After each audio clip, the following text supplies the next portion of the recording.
Hello, I'm Kerry and this is What This Week, where I talk about what I've been reading, what I've been watching, what I've been filming, what I've been doing. Yeah, that's the general gist. So starting with reading, I have been reading The Wandering by Intan Paramaditha. This is translated from the Indonesian by Stephen J. Epstein. This has been a lot of fun. So this is a choose your own adventure book, but for grown-ups. Did you ever read those when you were younger? The Usborne series did a whole load of them, and I can remember like being in a car journey reading one. I'm gonna have to try and kind of like Google it and look it up. But I loved that when I was a kid, and so when I heard, I don't remember who put this on my radar actually, but when I heard somebody talking about this as a choose your own adventure for adults, I was like, I'm in. And that's exactly what it is. So it's about a character and you are the character, so it's written in a second person.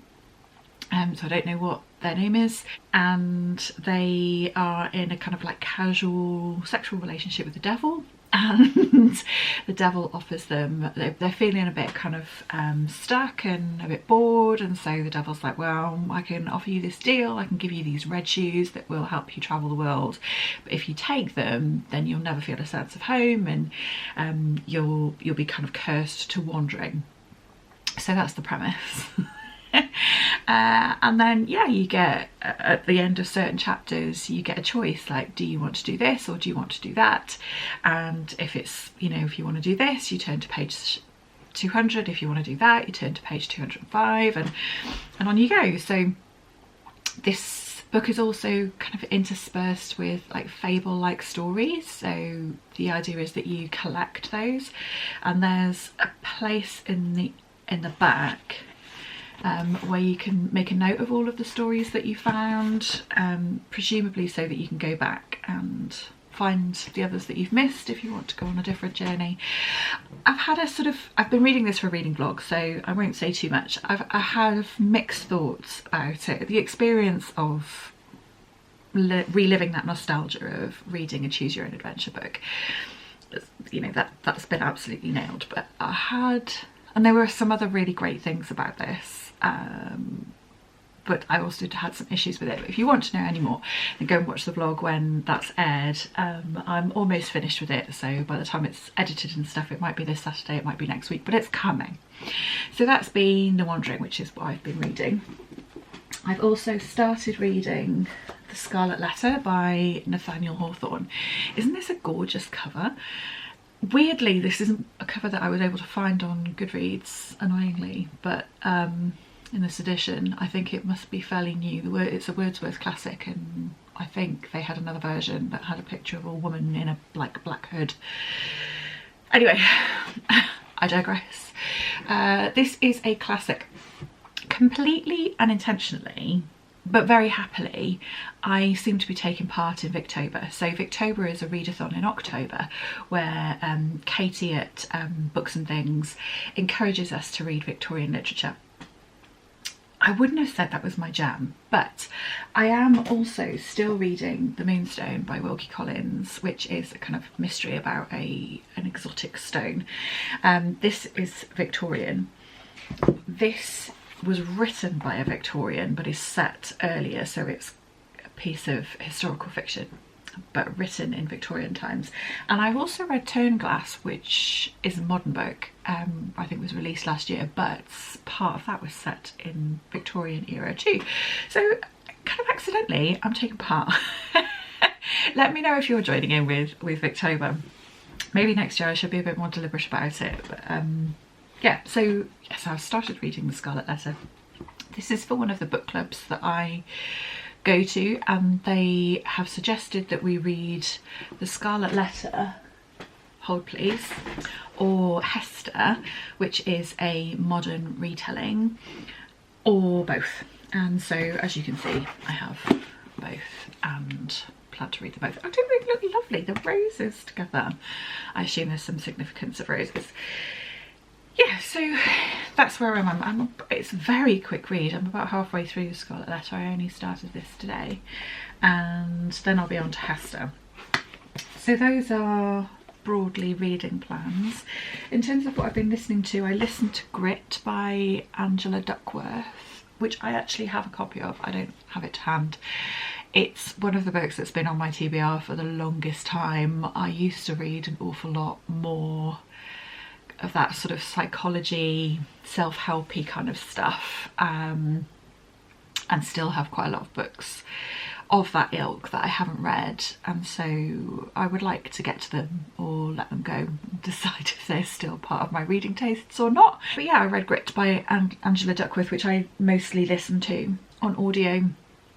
And it was fine. It sort of met my expectations, really. She's part of a group of psychologists who were popular through the sort of, like, I want to say 90s, noughties, similar to like Carol Dweck and growth mindset theory. A lot of it is kind of tied up and very similar to that, but Grit is the psychology of perseverance, or the psychology of resilience, really.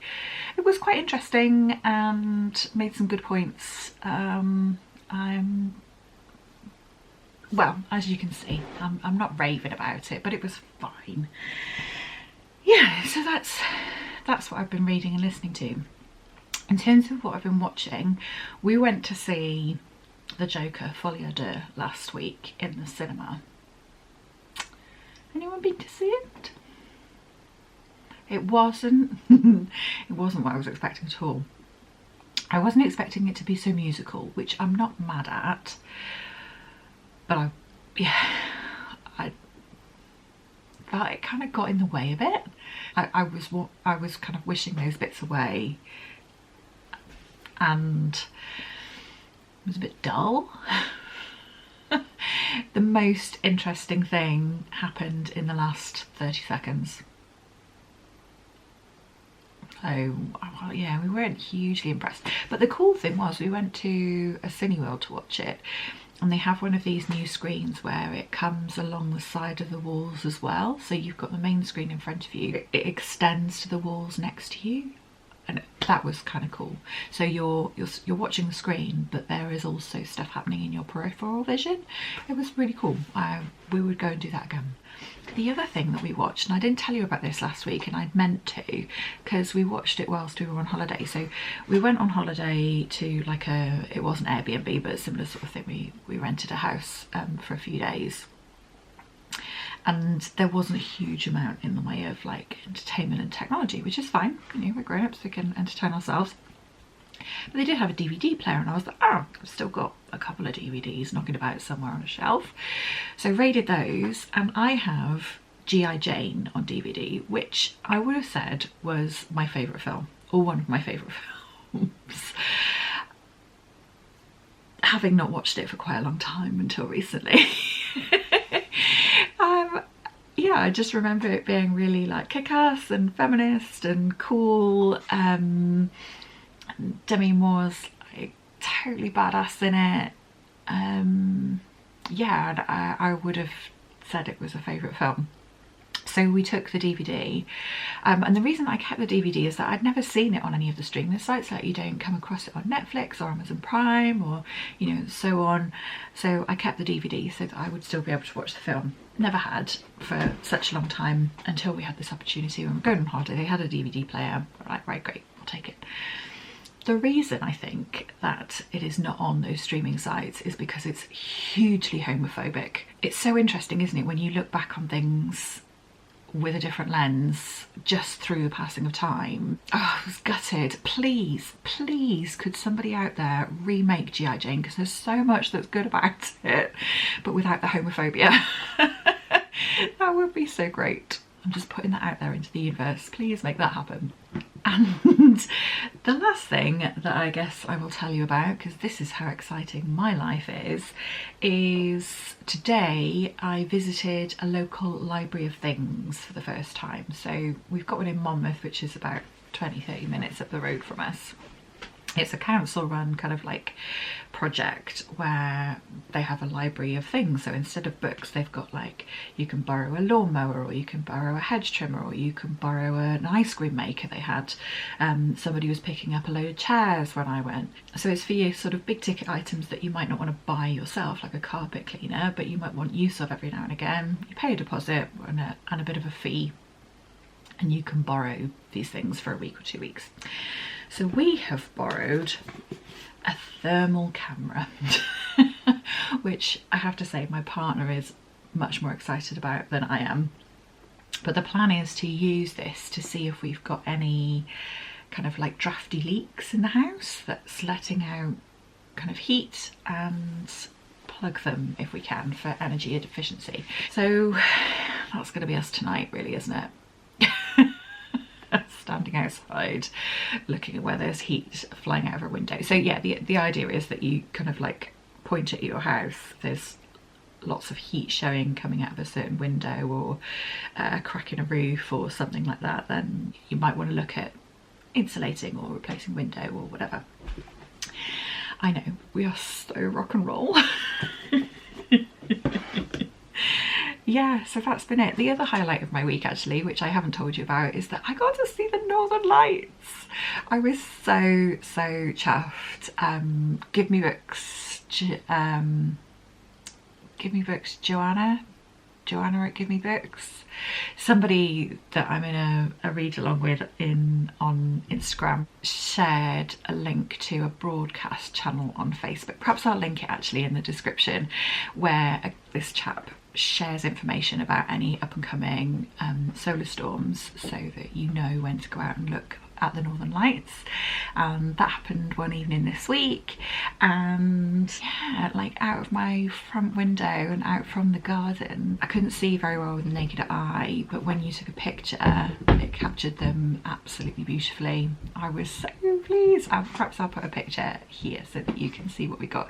I'm in Chepstow, South Wales, so I'm quite far down the country. I'm quite southern, so I didn't have high hopes that I would see anything much. So I'm really pleased that I got to kind of capture some of that, and it looks really spooky, right? It's perfect for Halloweeny season.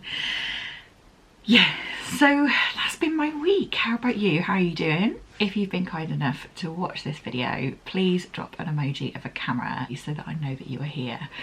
Thank you so much for watching, and I'll see you again next time. Take care.